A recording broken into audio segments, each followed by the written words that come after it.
Sige. Camel Chor, ano yung mungkahi mo?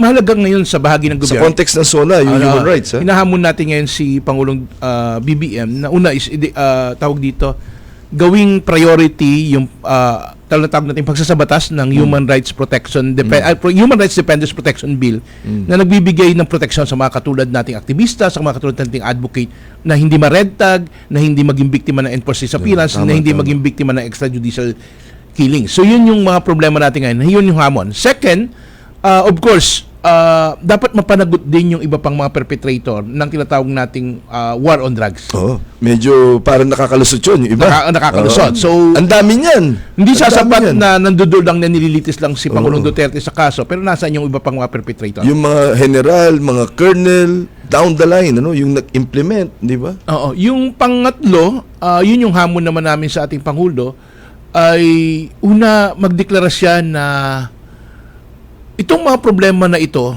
once and for all, utusan niya lahat ng buong gobyerno na seryosohin gawin. Hindi lamang sa salita, mas mahalaga sa atin yung sa gawa. Yun, tama. Naku,